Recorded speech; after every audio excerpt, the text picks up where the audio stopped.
My name's Jane Newman, who you've probably heard mentioned a few times. I'm the physiotherapist that works as part of the Mitochondrial team here, and I also help Cecilia on the optimistic study involving increasing physical activity in myotonic dystrophy. So some of you may know me, a lot of you may not. In the program, this is kind of billed as a demonstration of how to move and exercise safely, but don't worry, I'm not going to start running on the spot or anything. But we do have some equipment here, and Anna has kindly bought an arm cycle as well, which is outside afterwards. So, and Anna's at the back, and she's going to be sat outside. So we have some equipment here if anybody wants to have a play afterwards in the coffee break.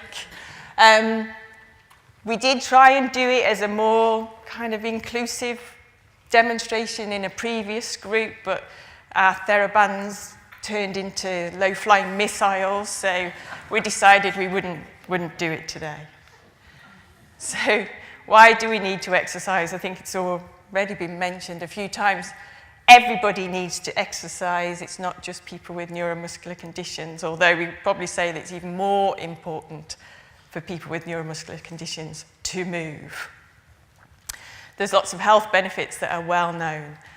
In particular, for neuromuscular conditions, here's a quick list of reasons why to exercise. And as the lady said earlier, it's wrong to think that you shouldn't do anything. There's no, if you have some muscle left that can work, then we can do something with it. We can also try and get other bits that are not so impaired to work, and that may help you with function and exercise as well. So don't think, I've got a neuromuscular condition, I'm just going to sit around and not do anything. That's not a good thing to do. A lot of what I'm going to talk about today is actually a fact sheet on the Muscular Dystrophy UK website. This has been drawn up by a number of physiotherapists across the country,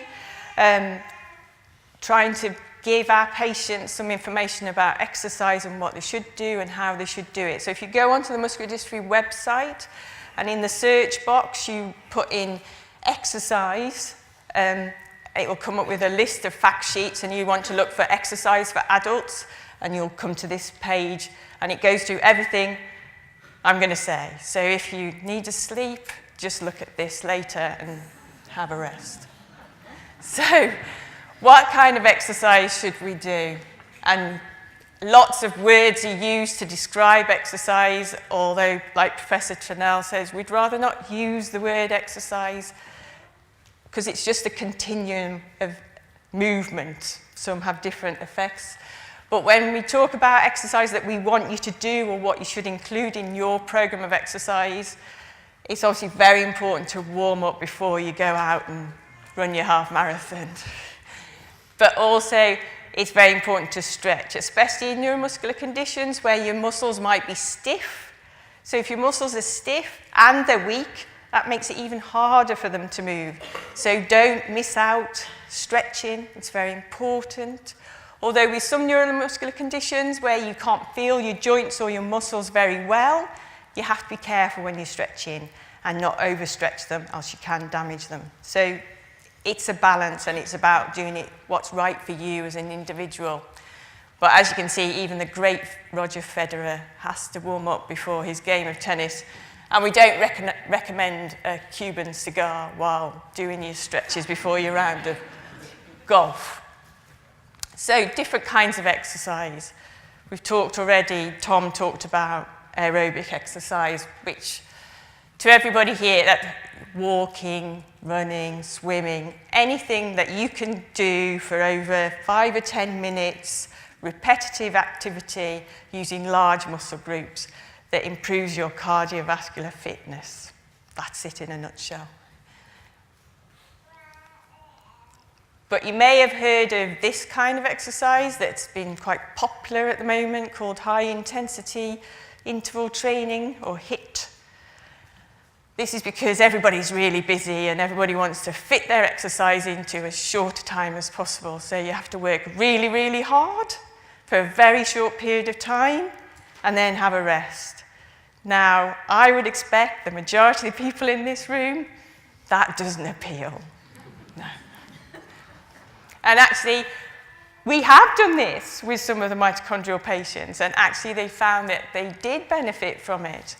But what I would say about this exercise, you really need to consult your doctor before embarking on something like this. So Susan's laughing at me here, because if I said HIIT training to Susan, she wouldn't be a happy girl.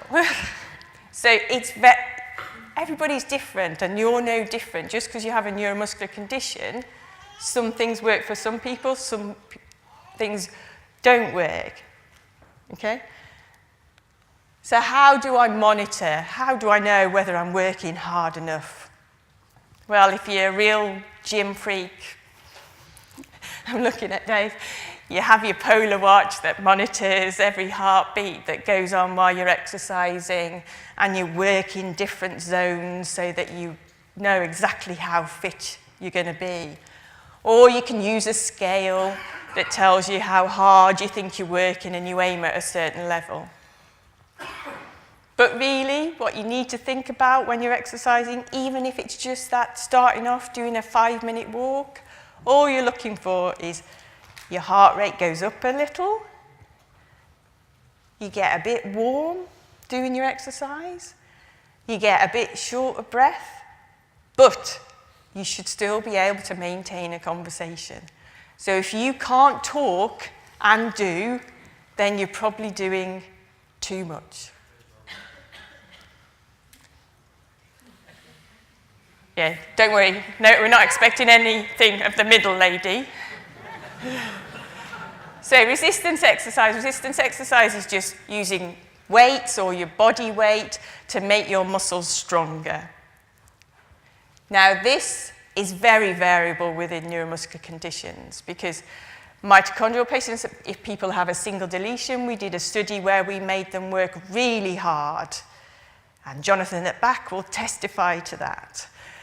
They had to work really hard to strengthen their muscles, and it worked really well. But that was a very specific condition. Whereas I think Anna will gladly agree with me that most of the dystrophies, we do not recommend that you do heavy weights. Okay? And especially what we talk about is avoid what they call eccentric muscle work, which basically, if I've got a dumbbell and I bend my elbow up, and then I lower it slowly, and this muscle's slowly lengthening, that has a great stimulus on the muscle and makes it stronger. But if you have a dystrophy where that muscle structure isn't very good, that can actually cause damage. So it wouldn't be recommended. So that's where we come back again to the fact that every exercise has to be individual to you. What is right for you will not be right for somebody else.